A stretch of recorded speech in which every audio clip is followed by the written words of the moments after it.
आप सभी को प्रभु यीशु मसीह के मधुर नाम से जय मसीह की। आज हम वास्तविक पश्चाताप के बारे में सीखेंगे। नीति वचन 28:13 कहता है, जो अपने पापों को छिपा रखता है उसका कार्य सफल नहीं होता, परंतु जो उनको मान लेता और छोड़ भी देता है उस पर दया की जाती है।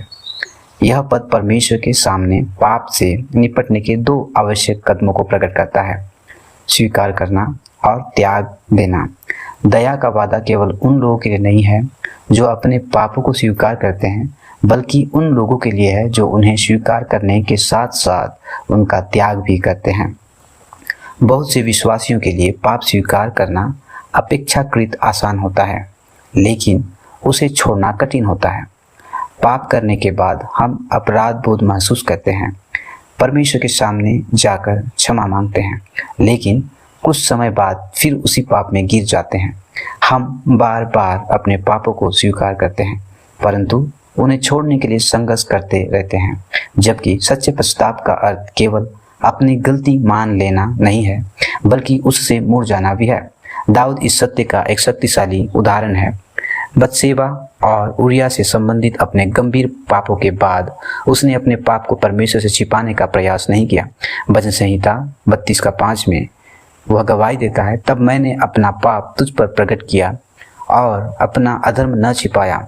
मैंने कहा, मैं यहोवा के सम्मुख अपने अपराधों को मान लूंगा और तूने मेरे पाप का दोष क्षमा कर दिया। दाऊद की चंगाई तब आरंभ हुई जब उसने अपने पाप को छिपाना बंद कर दिया और खुले रूप से परमेश्वर के सामने उसे स्वीकार किया। इसके विपरीत आदम और हवा ने पाप करने के बाद स्वयं को छिपाने का प्रयास किया। कैन ने अपने भाई हाबिल की हत्या को छिपाने की कोशिश की, परंतु कोई भी व्यक्ति परमेश्वर से कुछ भी नहीं छिपा सकता।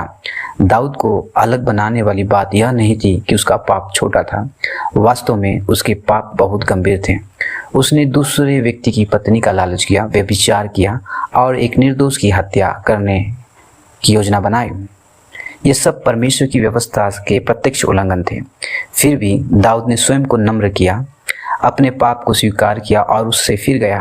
पहला राजा 15:5 में लिखा है, क्योंकि दाऊद ने अपने जीवन भर यहोवा की दृष्टि में वही किया जो ठीक था और उरिया हित्ती के विषय को छोड़कर उसकी किसी आज्ञा से नहीं टला। राजा शाऊल इसके विपरीत चित्र प्रस्तुत करता है।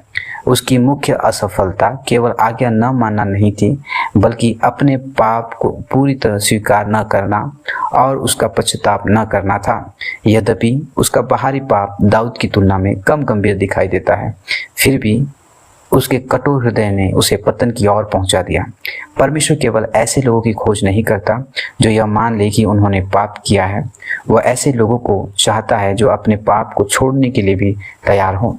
पाप का स्वीकार बिना उसके त्याग के अधूरा पश्चाताप है, लेकिन जब कोई पापी ईमानदारी से अपने पाप को स्वीकार करता है और सच्चे मन से उससे फिर जाता है, तब परमेश्वर प्रसन्न होकर उस पर दया करता है। आज हमें अपने आप से यह प्रश्न पूछना चाहिए, क्या हम केवल अपने पापों को स्वीकार कर रहे हैं या उनका त्याग भी कर रहे हैं? आइए हम अपने पापों को छिपाना, उनका बहाना बनाना और उन्हें उचित ठहराना बंद करें। इसके बजाय उन्हें परमेश्वर के प्रकाशन में ले आएं, उनका त्याग करें और उस प्रचुर दया को प्राप्त करें जिसका उसने वादा किया है।